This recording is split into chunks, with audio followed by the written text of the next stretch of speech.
Well, it's so nice to have you all here today. Thank you so much for joining us. We have some lovely crew staff with us. Anna and Margaret are here, and we'll be monitoring the chat. So if anybody has any tech issues or are experiencing any trouble, just drop it in the chat and we'll have some people on it to help you out. I'm a fellow here at Crew, for those of you who don't know. And I just wanted to take a second to introduce Crew and what we are. We're a grassroots nonprofit that aims to build community resilience through community-based education, service, and action. And so as we work against climate change, trying to prepare our communities for the future, it's important to note that we cannot be resilient unless we value all voices, we stand together, and we uplift each other through this work. And so to start our program off today, there we go. Okay, so today we are gathered here from many different places across the country. And I wanted to start our program to take a moment to acknowledge the violent history and the present reality of Indigenous people across our country. Recognizing that all land in the United States is native land that was forcibly taken. If you don't know the history of the land you're on, I urge you to seek this knowledge. Anna is about to drop a link in the chat that'll take you to a page which explains, which can help identify different Native tribes and nations across the country, their past borders, as well as their present ones. Here in the Boston-Cambridge area of Massachusetts, Crew is located on Wampanoag and Pawtucket People's Land. In this moment, we're going to welcome you to ask yourself what role you can play in dismantling systems of colonial oppression.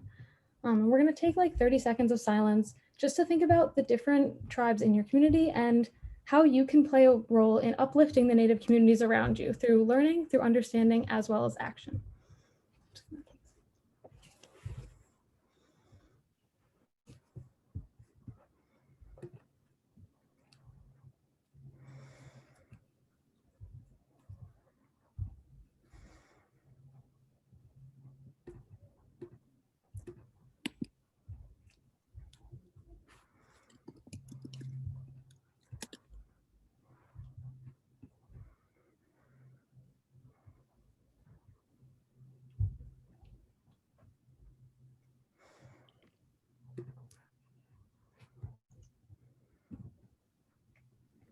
Thank you all for joining me in that moment. As we continue forward, keep those questions in mind and think about what you can do. As we get moving on with the program, I just wanted to give a quick update on an introduction to the Climate Resilience Hub program here at Crew and what they are. So Climate Resilience Hubs can be community institutions, whether they be libraries, schools, faith institutions, and they commit to serving their community through education and climate preparedness. And hubs can commit to 3 levels of action. They hold educational events and provide resources for their community, as well as they are able to provide direct service actions like heating during extreme cold spells or AC during hot months.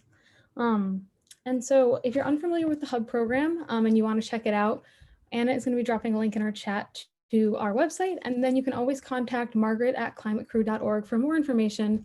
And as hubs, they are community centers that work to serve all the people in their community and can be really awesome places for change in the community. And so you guys are kind of the front lines of being able to prep your communities and get everyone prepared for climate change in extreme weather. And so from here, we're going to turn it over to our first speaker, the esteemed Professor Thomas Macias from the University of Vermont, to get us started with our program. Esteemed, wow. Thank you, Grace. And thanks to all of you for putting this together. This is a great opportunity. I'm looking forward to the conversation here about, well, to a large degree, environmental justice, but how to confront the looming crisis. So I'm going to talk about my little contribution to this much bigger conversation, which involves, well, there's kind of 2 angles I'm going at. One is within the United States, looking at immigrant groups who arrive in the US and looking at their contrasting perceptions of climate change and other environmental issues.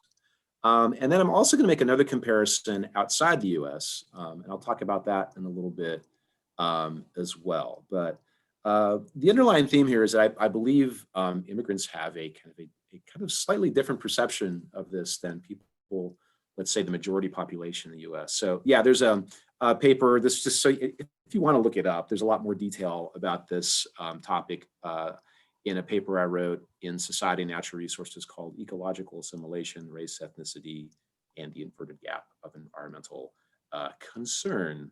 So we could go to the next slide, I suppose. So there's a lot of things going on in that paper, but I want to focus on for the time we have here is Mexican immigrants in particular.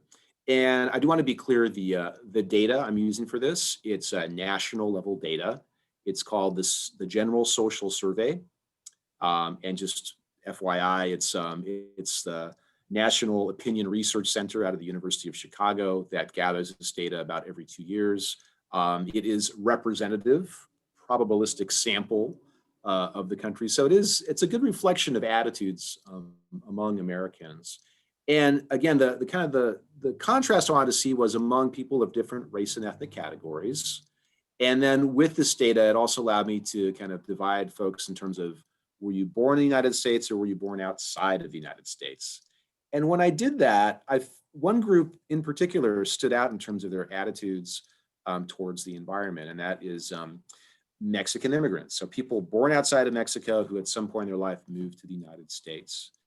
And in this data, they were twice as likely as the majority population to report conserving household energy and driving less. So those are kind of key measures of especially fossil fuel consumption. And they were twice as likely, again, as the dominant majority population.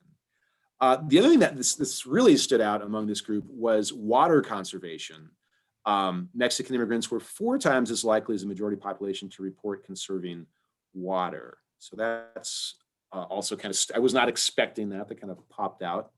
And the third one is an interesting point of contrast. The same particular category, 3 times as likely as white respondents to say they would agree to paying higher taxes.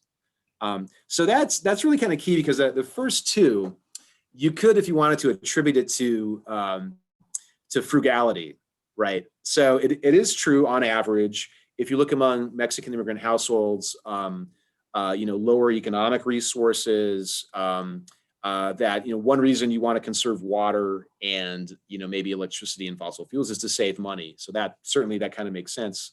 That third point about paying higher taxes, however, does not quite fit in with the other ones, right? They're saying they'd be willing to pay more taxes if they knew that it would help the environment, would address environmental issues. So kind of goes against the kind of frugality explanation. The other thing I'll just say briefly, with the data, I also controlled for things like household income, education, even things like political views. So this is really looking specifically at immigrant status, Mexican immigrant status, and how that kind of informs people's attitudes. The last point is also important there at the bottom, the last bullet point, in that this really is only evident among that first generation of migrants. So once you get to the children of migrants, the second generation, or folks like myself, third generation Mexican Americans, attitudes among those groups tend to be no different from the majority population. So it's something about that first generation of immigrants that kind of stands out that, anyway, I thought was interesting. So I guess we could go to the next slide at this point. Okay, so that was, as far as I know, the first evidence I found kind of at the national level of this kind of interesting contrast among immigrant versus non-immigrant folks, specifically from Mexico. I went back and looked at other researchers, especially qualitative and ethnographic research on the topic. And there's actually a lot of support for what I found. So this is a paper written by geographers a little bit before my paper came out. And they interviewed a number of folks who had migrated from Mexico to the United States. And there's a lot of, outtakes from the interviews and whatnot. And so I thought this one was pretty relevant to what we were talking about here around water conservation. So Valeria, who's a migrant from Michoacan, part of Mexico, her quote is, "If there was no harvest, There is no money for food. We take care to not waste so much water, to take care of the water. I always tell my children not to use so much water, that they try to take care of it, because in Mexico, there's a lot of water loss. So I teach them that they have to take care of it.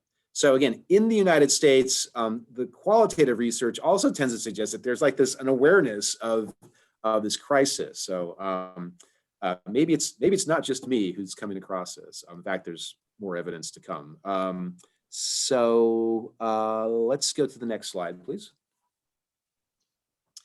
Yeah, so I was fortunate a few years ago, 2018, 2019, I had a Fulbright grant to do some work in Marseille, France. And I thought, well, this is interesting. Maybe these same questions, what would be the results if I asked the same questions among a really different group of folks, geographically speaking. So Marseille is interesting. It is the second largest city in France. It's also among major cities, the poorest city in France. But more significantly for the question that I had, it has a long history of immigration. So there's some overlap if you look at the United States in that in the early 20th century, they had a lot of folks coming over from Eastern Europe, from Southern Europe, including Greece and Italy. As they got into the second half of the 20th century, especially into the 1960s, immigration changed. In the United States, we know that migrants now predominantly come from Latin America and from Asia. When you look at France, you see the kind of the post-colonial legacy there, where people are coming from North Africa, to a lesser extent from sub-Saharan Africa. And that's the immigrant populations currently you see are from those parts of the world. So it makes for an interesting comparison. We can see the next slide, thank you. And I don't want to spend a lot of time on this, just to let you know, this is not a national survey. This is not, this is my sociologist speaking here, just I want to be clear. My sociologist personality here, that it's not a representative sample, okay? This is a small sample I took from 4 elementary schools in Marseille, interviewing the parents of children, okay? Asking similar questions what were asked in the general social survey, but in a kind of a smaller scale, just to see if there were some tendencies that kind of overlap. So let's go to the next slide real quick. So yeah, a little over 300 folks. And lo and behold, I did find actually this question about water conservation. If you look at that bottom bar that goes across, those are people who were born outside of France. They have the greatest probability of saying, yes, we conserve water at home, compared to either the second generation or to folks who have been in France for a longer period of time. So the immigrant first generation group of folks, higher levels of concern. Next slide, please. And relatedly for transportation, do you use transportation other than driving alone, often or always? And again, it was that immigrants group that was most likely to say that they would take something else besides driving alone. As you might know, in the United States, that is the most common way that people get around. About 78% of drivers get from one place to another driving by themselves in a car. And here, like in the United States, the group that is most likely to say that they don't do that are immigrants. So the next slide, please. And this is somewhat related. It's not the same question as the tax question, because that's a little more complicated over in France, but about making a standard of living reduction. The difference among the different groups is not as great, but still it was the people born outside of France who were most likely to say, yes, I'd be willing to make a standard living reduction, maybe, make some changes in my lifestyle if I knew that it helped the environment. And once again, for all this stuff, I'm controlling for household income, education, the important things that a good social scientist would want to control for. So the point is, at this point, is that there are some common themes when I look at both the United States and also in France. So let's go to the next slide, please. Okay, and just this again, I hope I don't sound too wonky here, but I had some different theories in terms of what's going on. I had questions about environmental values, which is a big argument in this part of scholarly research, that It's, do you care about the environment? The more you care, the more willing you are to do things. And I did not find that to be the case. I had questions about, do you like to spend time in nature? Do you want your kids to spend more time in nature and whatnot? And it didn't seem to be a good predictor, if you will, of the willingness to conserve water and energy and that type of stuff. And actually, if we look at number 3, loss of multiplexity, what I'm saying here is, this is in fact, this is kind of my pet theory, maybe a little romantic, if you don't mind, but that maybe there's something about immigrant communities that they're more socially connected, more integrated, and those kind of, those interlocking connections inform people's environmental attitudes. I really hope that to be the case. I did not find that to be the case with this sample in Marseille. I found a little evidence of that, I should say, in the US. It wasn't like overwhelming, knock you off your feet type of evidence, but there was some evidence in the US. But in Marseille, not the case. So what I really kind of gravitated to was kind of my second theory here, which is the environmental justice argument. So what does that mean? Well, in the literature and even in kind of the movement of environmental justice, the argument here is people who will feel most strongly about environmental issues are those who are most proximate to environmental hazard, who are most directly exposed to hazards. And that could be, being next to a waste incinerator plant. It could be living near places where rising sea levels are affecting you, or desertification, such that agriculture is being more difficult to carry off. That these are the things that kind of wake people up and make them very aware of that. So maybe I have time for one more slide, maybe. Okay, so here's another, again, this is not my work. I don't know if, the source is down there. I apologize, you can't see that, but this is global data looking at water scarcity around the world. And it's pretty straightforward interpreting this map. The green spots that you see, the green areas, that's where throughout the year, water scarcity is not a problem, okay? As we move down that column, that legend there on the left, it gets darker and darker. You get down to that crimson color number at the bottom. That means 12 months out of the year, there's water scarcity in these parts of the world. Lo and behold, in places like, Michoacan, Mexico, central Mexico, deep red colors, water scarcity, even around Mexico City is a really big, it's crisis. It's been a crisis for over a decade now. North Africa, the Middle East, Australia, we see places where water scarcity, it's just an ongoing nonstop problem. So it's perhaps not surprising that migrants from these places are bringing their kind of sensitivity with them. I think that this is part of what is going on. Maybe we have time for the last slide, which may seem a little incongruous. I don't know if you can see Jimmy Carter over there. I won't talk about Jimmy. You can ask about Jimmy Carter later because that's too long to explain. But the point is, for a long time, when people talk about migration and climate change, there has been this point of view is that the main concern is climate migration, that we got to prepare ourselves for all the people. In fact, I just heard about from Vermont, actually, where I live right now and where Grace is going to school. The concern about how is Vermont going to handle climate migrants, right? That's often how that is talked about, as mainly kind of a threat to, I don't know what, but that migration is kind of going to be a big issue.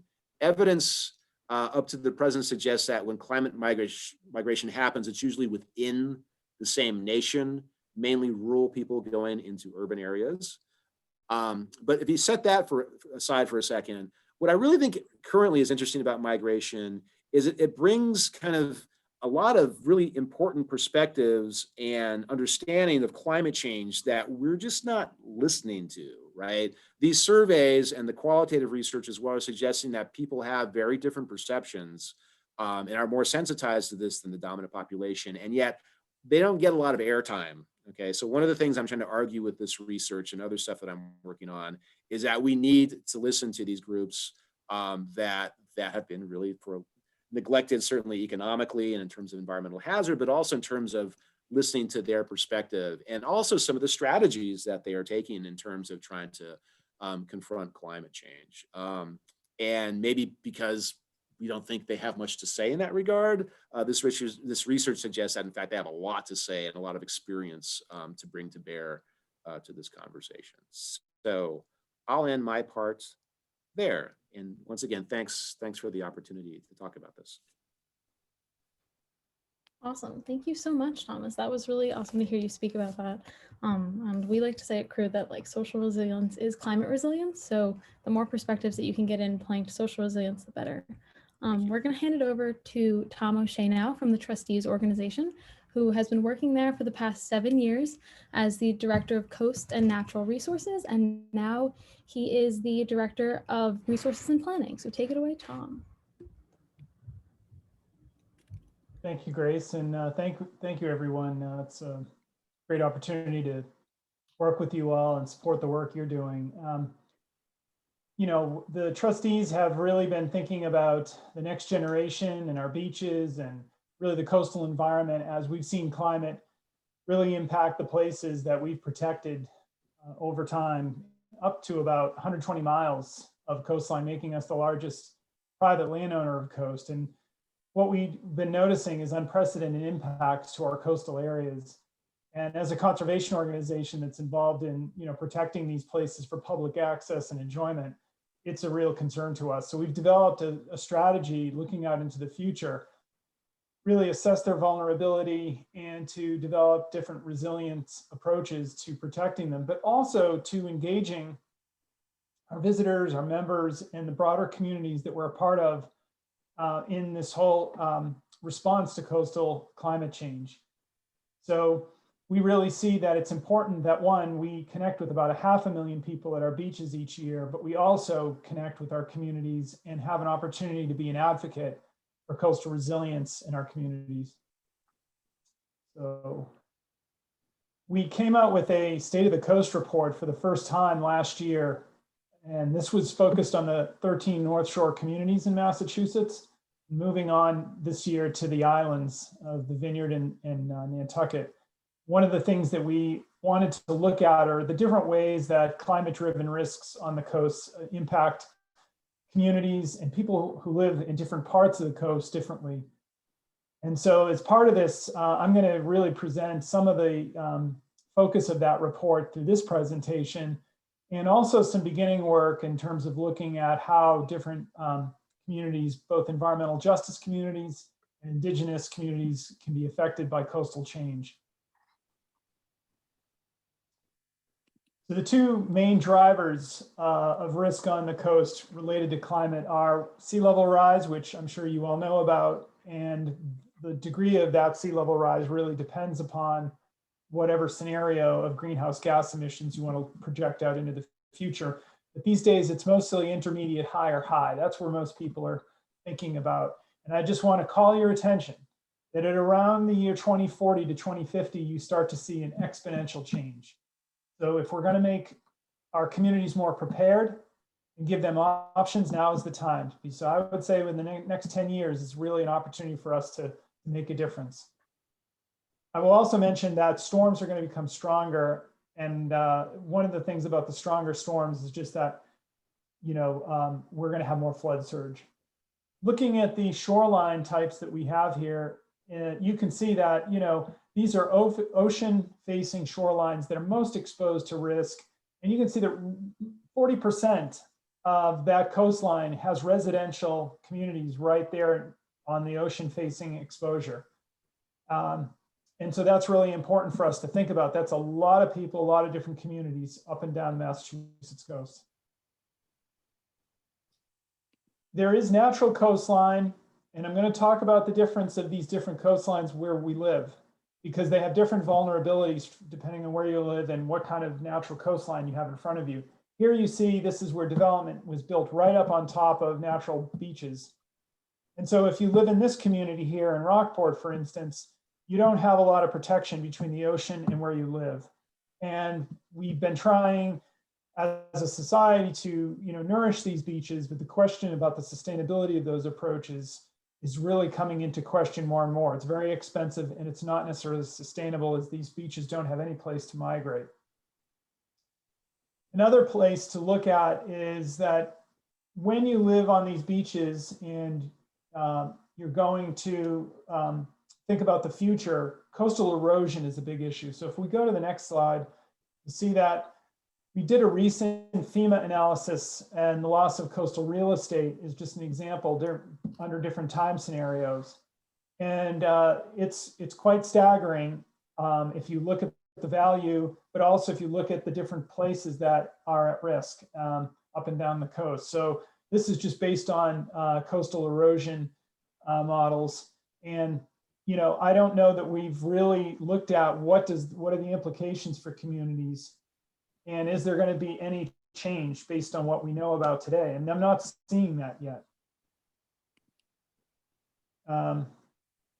The other is that if you live behind a built waterfront area or seawall, many of these are aging and they really weren't designed for climate change. And so infrastructure-wise, if you live behind one of these seawalls, it's really important to figure out what's the long-term plan. How are these communities going to cope with that to protect their residents? If you live near a natural coastal area like a salt marsh, you're going to have more storm protection. And generally, of course, these natural coastal areas are also threatened.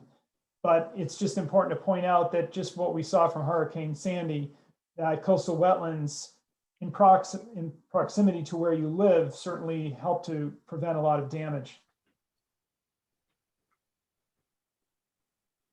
And then if you live in some of the cities here, you see that, like here in Boston, these flood pathways that are coming out of the waterfront into the areas and the residential areas behind them.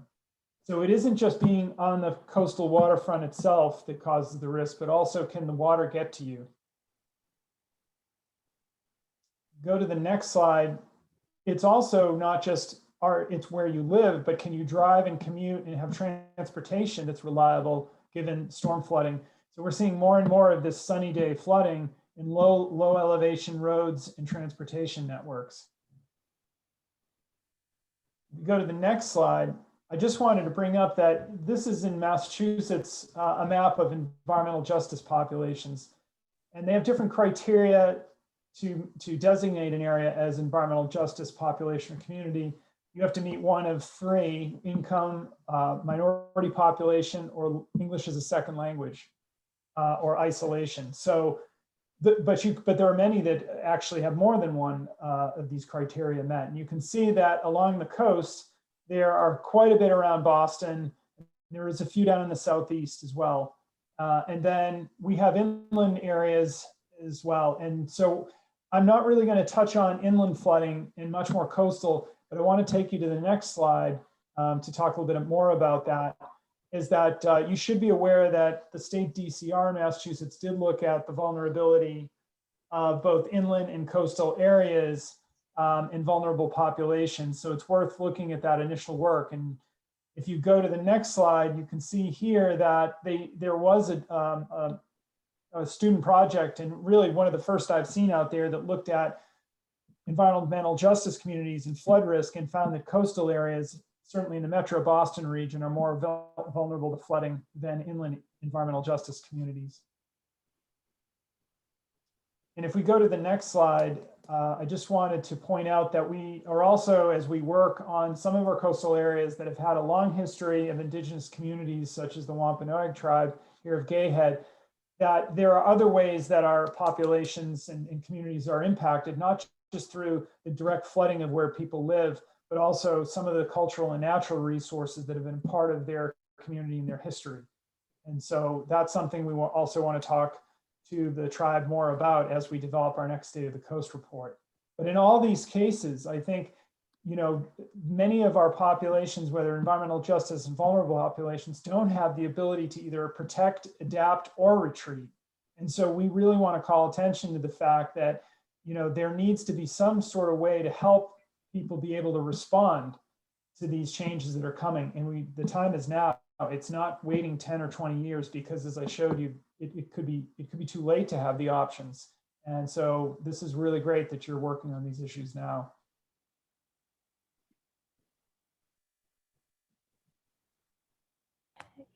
Thank you so much, Tom, for that. That was really awesome to hear you speak.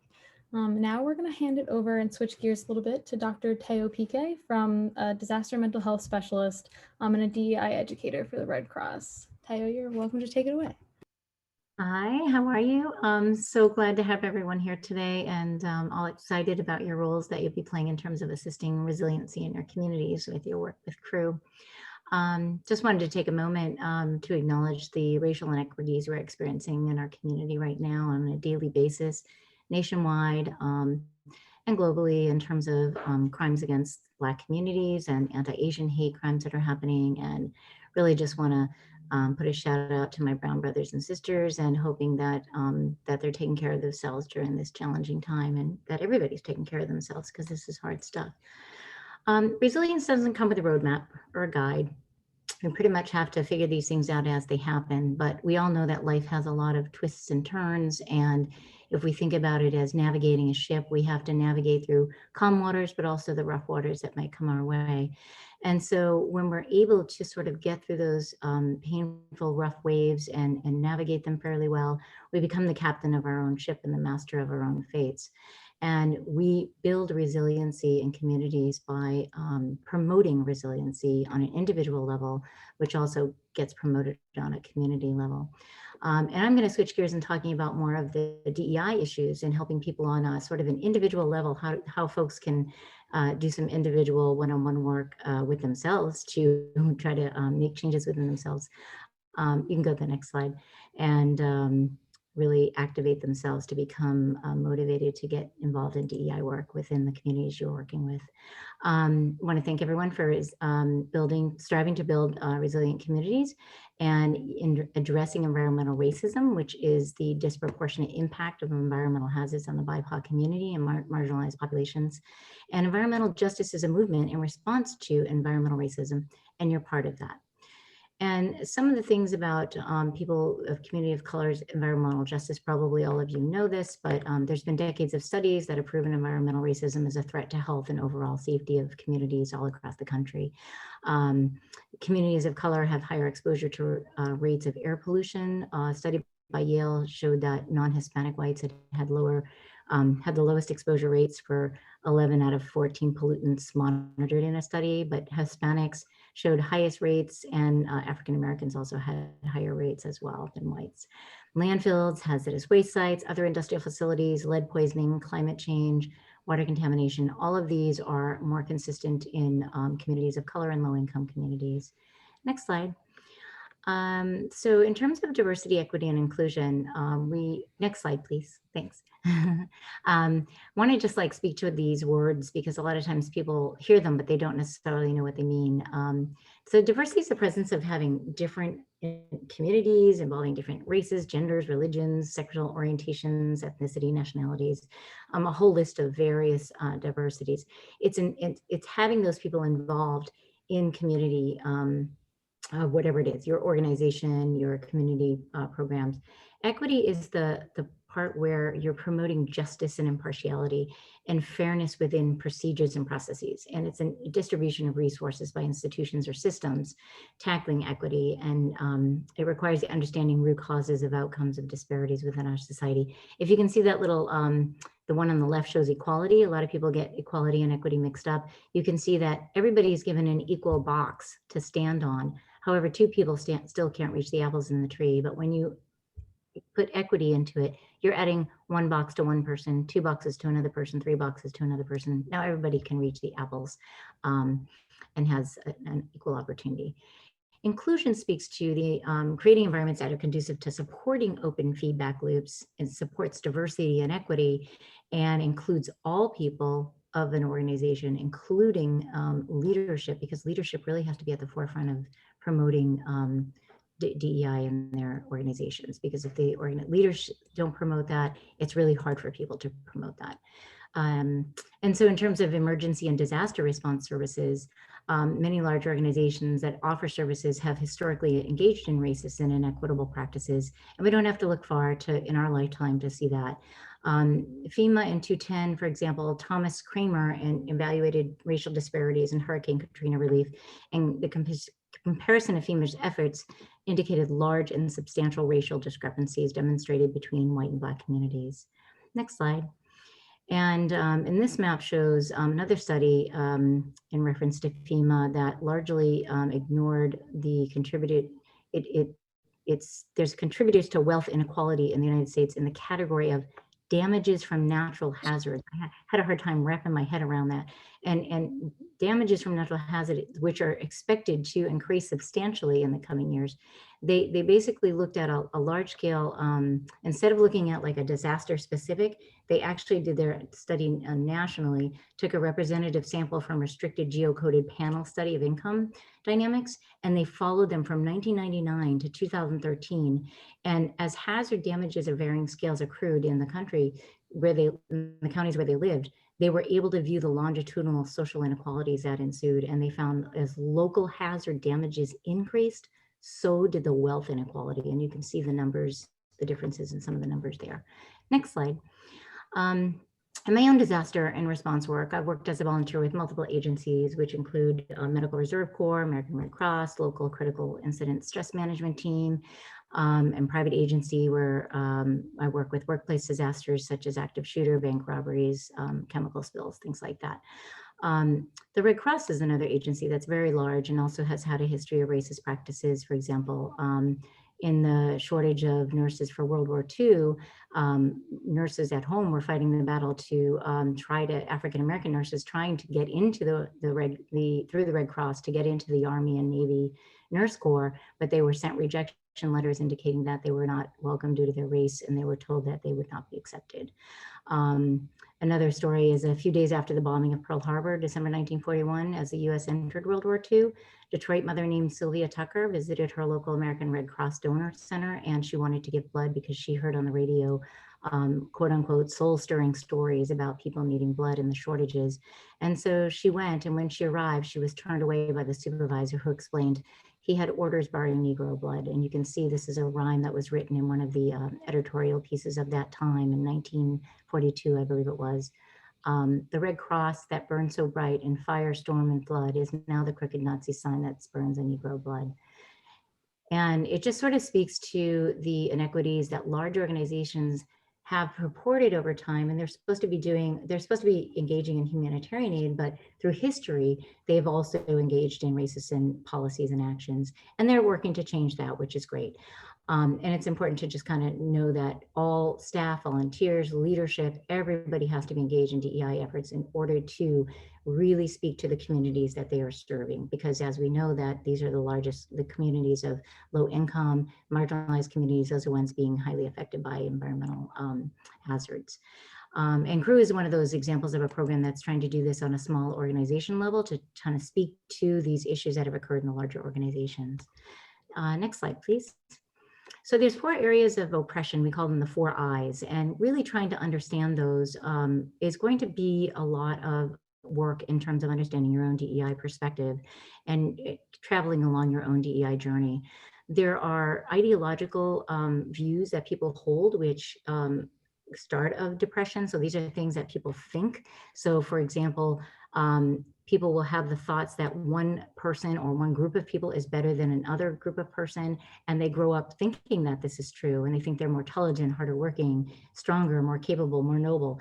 And then they also hold the opposite of the non-dominant group, that the idea that non-dominant groups are stupid, lazy, not intelligent, incompetent, worthless, less, deserving, things like that. Institutional oppression. This is where one group is better than the other and thinks they have the right to control the other, but gets embedded in institutional society. So in the laws, the policies, the practices, the educational systems, the hiring practices, public policies, housing development, media, political power. This gets perpetuated in many, many different ways. And in regards to interpersonal oppression, that's in between people. So if structures, institutional structures and policies are set up such that we are going by a standard that is this standard that's the dominant culture standard or the white culture standard, and they're saying that everything else is not, good enough, then you become a person of that institution, if you work at this institution, these are what's practiced. And so this is what you kind of practice as well. It's kind of like, this is what you grow up with, so this is what you do. And these are things like in racist jokes, stereotypes, beatings, harassments, threats, and as we very well know, deaths. Internalized oppression is an oppression that happens with an individual of the BIPOC community that is exposed to so much oppression and starts to believe in, and it gets disrespected by the systems and by people, and then starts to believe in those negative stereotypes and negative attributions of being stupid or worthless or abnormal or not fitting the superior standard. And thus they themselves will perpetrate oppression by believing in this sort of internalized oppression. And that's a real complicated, more complicated one, and needs to have some work done on an individual basis. But all of these contribute to oppression. And you can see the 4 eyes in the interrelated system that if you make changes in one area, then the other areas are impacted. Next slide, please. And so along with that comes internalized privilege. So not only is there internalized oppression, but there is an internalized privilege of the people from the dominant culture or white culture. They have a system of involuntarily accepting stereotypes and false assumptions about oppressed or marginalized groups made by the dominant culture. So it's like a system, a whole history of it, and it just sort of maintains there and sometimes doesn't get questioned. And internalized privilege includes acceptance of a belief of inherent inferiority of the oppressed, marginalized groups, and the inherent superiority or normalcy of one's own privileged group. And so this is really another important thing to remember. Next slide, please. And in terms of that's just a little note there to kind of understand that racism equals prejudice plus power. And we can go to the next slide. And so if we want to understand how to be an anti-racist, how can we as an individual move towards getting out of our fear zone, moving towards a learning zone, and moving towards the growth zone? It really is a lot involved in terms of finding out, one, where you are, but really starting to become self-aware, moving yourself out of that fear zone by learning about your own identity development. What does that mean? Where did I come from? What does white culture mean to me? If you are from the dominant culture, what does your culture specifically mean? Where are your family from? What's your history? And understanding your place of privilege. And privilege can also come in the BIPOC community, as we well know. I'm educated, so I have a privilege in that aspect. And I may also have privilege because of the lightness of my skin. And so we also need to be aware of things like implicit biases. This is something that a lot of people are starting to understand now, and some people still don't understand, but people are starting to understand what implicit bias means. And I'll talk a little bit more about that in another slide. Knowledge, just learn the history. We do not get appropriate history in our schools. We are starting to hear some changes in curriculums, but we do not get the full history. We only get what's in the dominant culture history. So go ahead and do reading on other cultures, other histories of this country. This country was built on the backs of slaves. And so we really need to understand and appreciate that culture. But there's so many other histories in this country, the history of the Asian Americans that have come to this country and things that have happened, Hispanic Americans, all kinds of histories that are unknown to many of us, and Native American history in particular. Action. So there are lots of things we can do. And if you look at this outer circle on the growth zone, lots of things that you can do. I'm going to switch to the next slide, please. That actually breaks down a lot of things you can do. So you could probably take this slide looks like it's truncated. I had two columns of things. Oh, there it goes. It's doing a fade in. I love it. That's fancy schmancy. Okay, so here's a lot of things you could do. You could take a screenshot, but I think you guys are going to have access to these slides anyway. So basically it's doing all these things on an individual level so that perhaps you can take this information and this learning and continue that process in your communities. So the first step is really recognizing that racism is a problem, moving out of the denial circle, understanding that we are a racist society. We've all been raised in this society, so we're all racist. And we have to acknowledge that, and we have to understand where we are and where we can move forward. But there's so many things that people can do. So I love it when people ask me, what can we do? There's a lot you can do. So take a screenshot or you'll get that later. And so in terms of understanding, let's see, we're on slide 11. And just in terms of my Red Cross work, the Red Cross has done a great effort in trying to promote diversity, equity, and inclusion in the organization.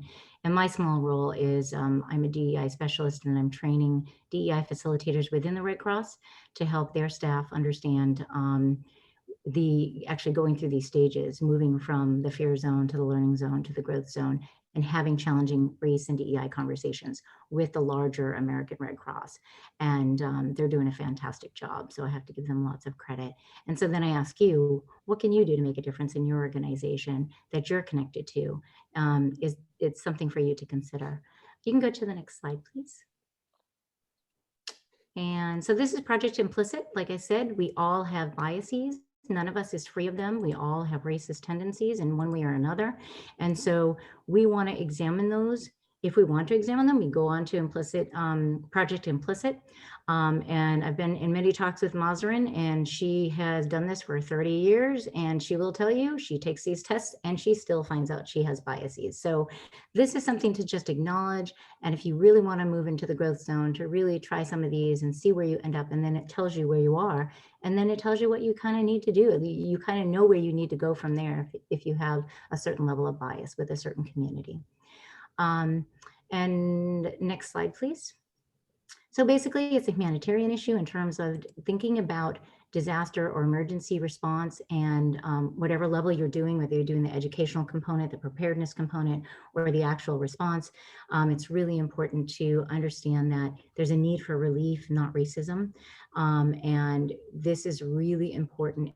And I've experienced this in different ways on some of my deployments that I've done, but it really is blatant sometimes, and people are just not aware. And so people really need to look at themselves individually first before they can think that they're in this growth zone, and really take a hard look at themselves and really do some work.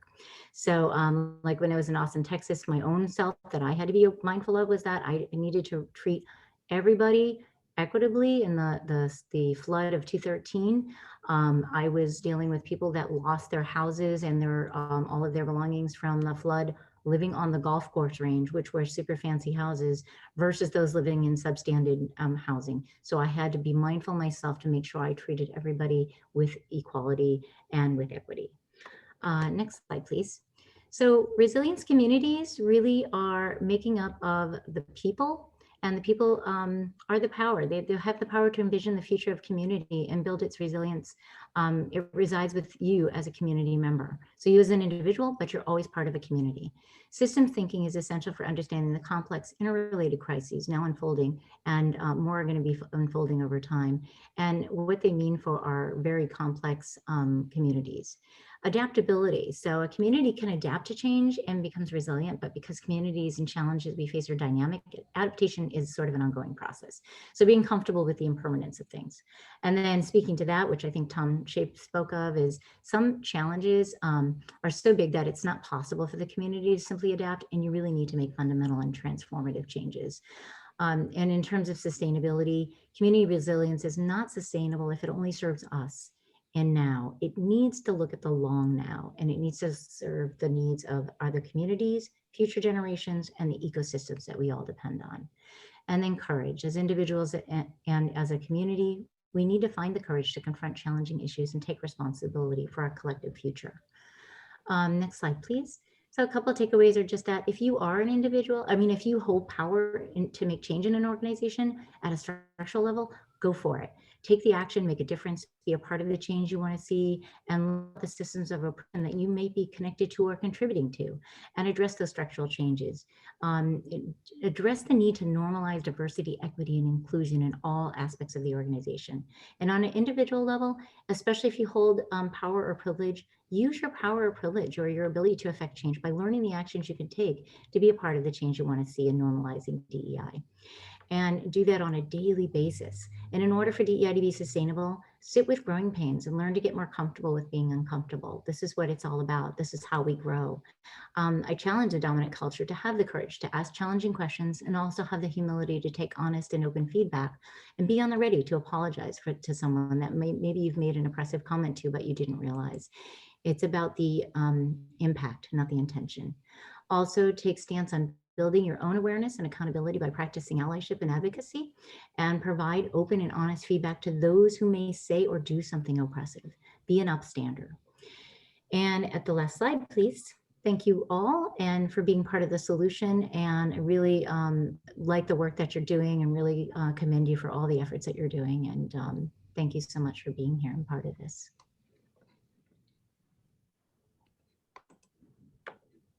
Thank you so much, Teo. That was really awesome. Now we're going to close out with our last speaker, Mr. John Monahan. If you want to come to the mic, that'd be great.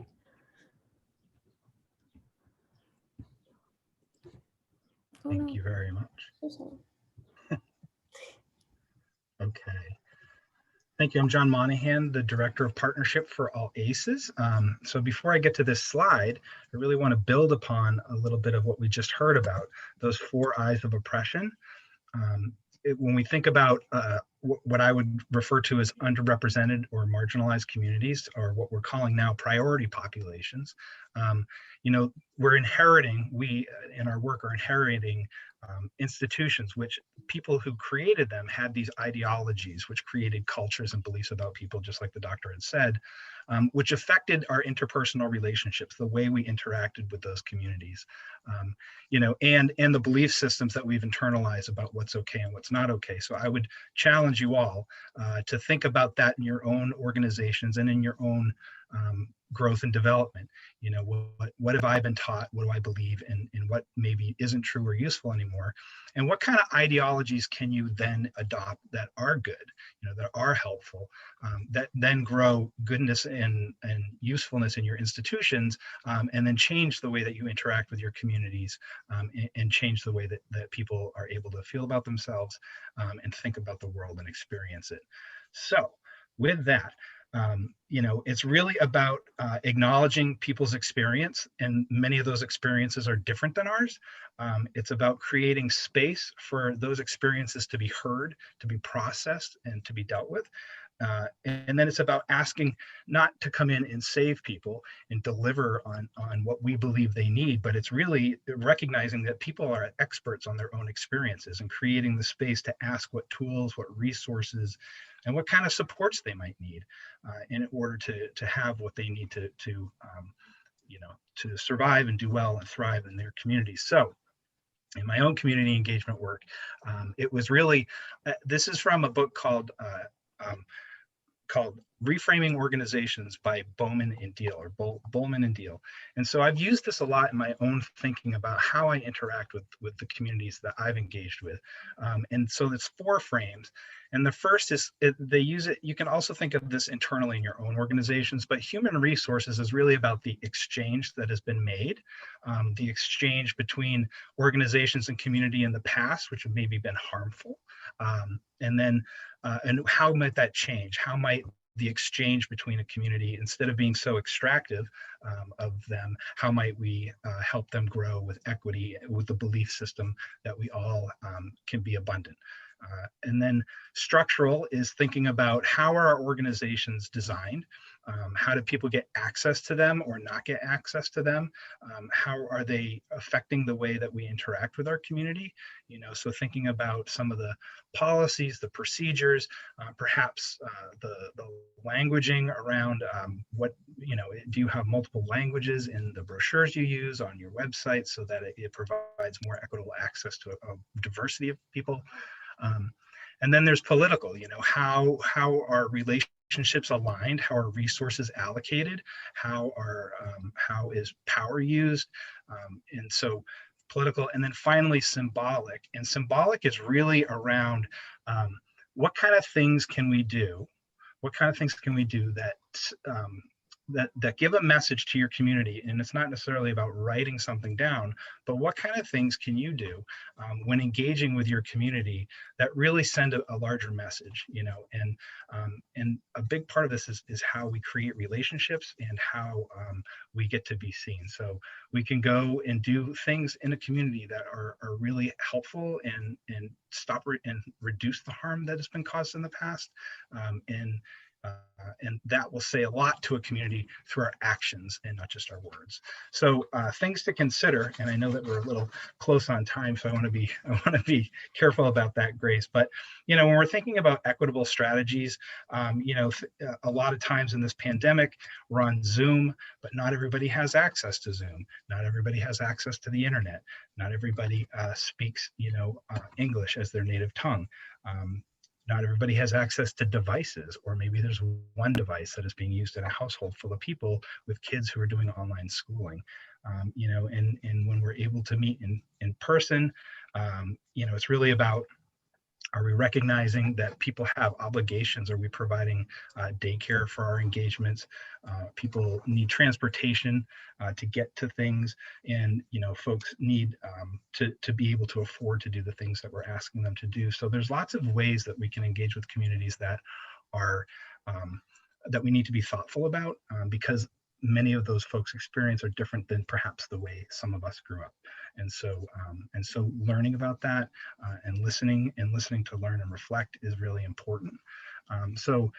We're doing a project with All Aces, which has to do with a watershed in the Boston area. And so we've partnered with several what we would call community-based organizations. And they're the people who are down doing the work and touching those communities every day, and they're building relationships. And so in your organizations, I would encourage you to build those relationships with those folks and look for what I would call informal leaders. We always are kind of looking for like the CEO, the president, the fire chief, the mayor of the town. But there are other folks in our communities, and they're informal leaders. They don't have perhaps the titles, but they have major influence on the communities that we are engaging with. And they can really give you a lot of credibility. And where maybe harm has been done in the past, if we can kind of be agents for good, we can really grow what I would call like a trust bank account. And in our trust bank account, we grow our trust with folks and grow our relationships in ways that are equitable and beneficial, so that the community can thrive. And so my ideal picture of equity isn't just about raising the floor so everybody can kind of be on the same level, but it's really about how do we pull the top off so that folks can really grow to their full potential as human beings. And so wherever you are in your organization, whatever agency you have, whatever position or power you hold, I would encourage you to think about, where's my place in this conversation, and what actions can I take to be a real ally and helpful person in my community and when I engage with them. So thank you very much, Grace. I don't have much more. Oh, yes, I got a private message about a couple of folks who went over in time. Don't worry about it. I had a great time talking with you all, so thank you for inviting me here. Well, thank you for joining us, and no worries about the time. I think we're moving pretty well. I am going to open it up. I promise we'll be going to breakout rooms shortly, but I do want to open it up for a quick 5-minute Q&A with our speakers. So what we're going to do now is you can raise your virtual hand, which you go to reactions at the bottom, and one of our team members will call on you. Or you can just drop your questions in the chat, and anything that we don't get to, we'll be forwarding the questions and recording them and forwarding them to our speakers so that all of your questions will be addressed and answered. But for now, just start out dropping your questions in the chat, coming off mute to ask them, and our speakers can kind of take it away with how they want to answer them.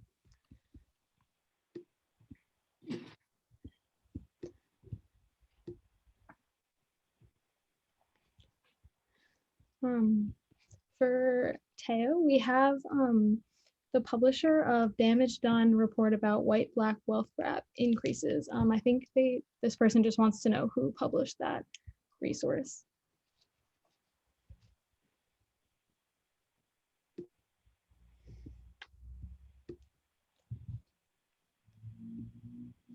Sorry, had to get myself off of mute. I'm going to give you all those resources and references. If you give me just a second, I can get that reference for you. I can drop it in the chat. How's that? But we are going to, I think Grace is going to supply those for everyone. Is that correct, Grace? Yes, all of the resources will be sent out after the program in a next steps email along with all the slide decks. So you'll have access to all the information that we covered here today.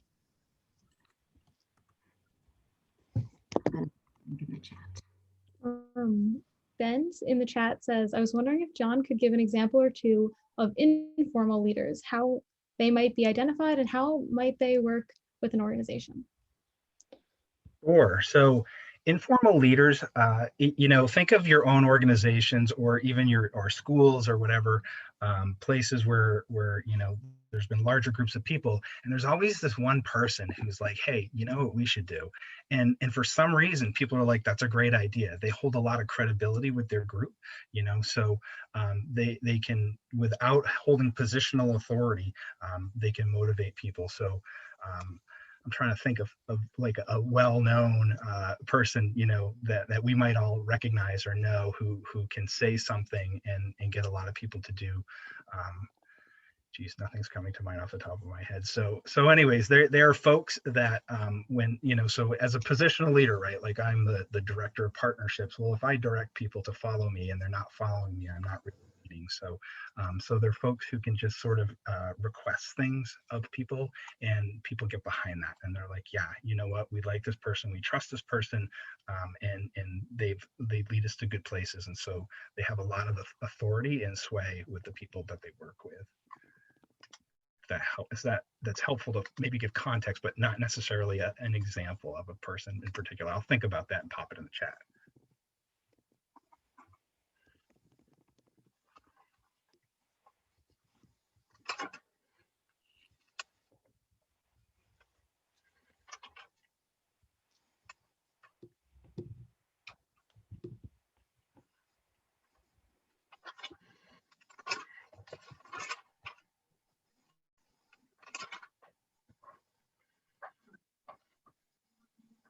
We have about like 3 more minutes if we want to take any other questions, if anybody has anything else they're wondering about. I could pose one to our speakers as well while we're waiting. One of the things we've been talking about is how do we start to build these relationships, and how do we build dynamic networks? Because a lot of times that can be a really long process that takes years of trust to build up. And so I guess if anybody has any advice on how do you even start those relationships, how do you make the ask and start building the partnerships that will last, and how do you keep them lasting for a long period of time?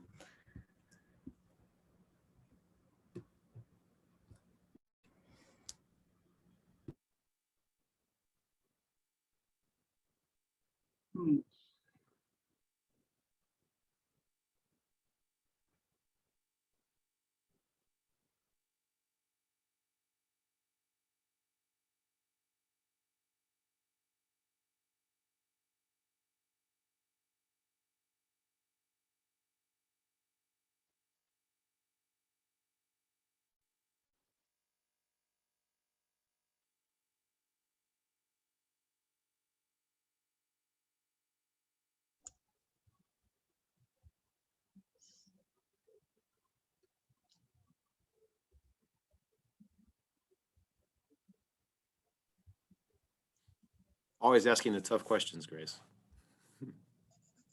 Apparently, yes. Apparently. I'm sorry. I mean, so I have less organizational experience than most of the other people on this panel, but I mean, I can speak to it from a sociological point of view. And one of the things that comes out when we see, the question of relationships, and I think also trust is one of the things that's going on here as well. And I think especially when we're talking about, issues around environmental hazard and trying to, gain awareness in a community, is who trusts who. And, the underlying theme here is, regular interactions with people, right? So meeting with somebody one time, or, even meeting, someone who's not a formal leader and having a chat, it's good. But I mean, what really counts is, ongoing relationships, conversations that continue, and embracing kind of the time that goes into fostering trust in the relationship. I think, if it's social network theory or even environmental justice, those more, I don't want to say successful, but kind of long running kind of if you want to say, protest or organizations in defense of a certain community, one of the things that they usually have behind them is previously existing relationships. It could be a church, it could be a school that people attend, things where people meet each other on a regular basis. So how about that? Well, thank you for coming to the rescue there. I think that is a Sure. really good point, is leveraging those connections that already do exist is a great way to start that, and dedicating your time to that. So I think now we can move into our breakout rooms. So I just wanted to encourage everybody as we go into breakout rooms to listen honestly and listen actively. Be okay with making mistakes and sharing your perspective. We're all here to learn from each other today and to open a conversation and to get brainstorming on how we can make these changes in our lives in the field of climate resilience. And so be brave in these spaces and have really awesome conversations. There will be a facilitator in each room to guide you guys. And as well, if you want, in the bottom, there will be a little call for help button in case anybody's having any difficulties, and I can pop into the room and answer any questions.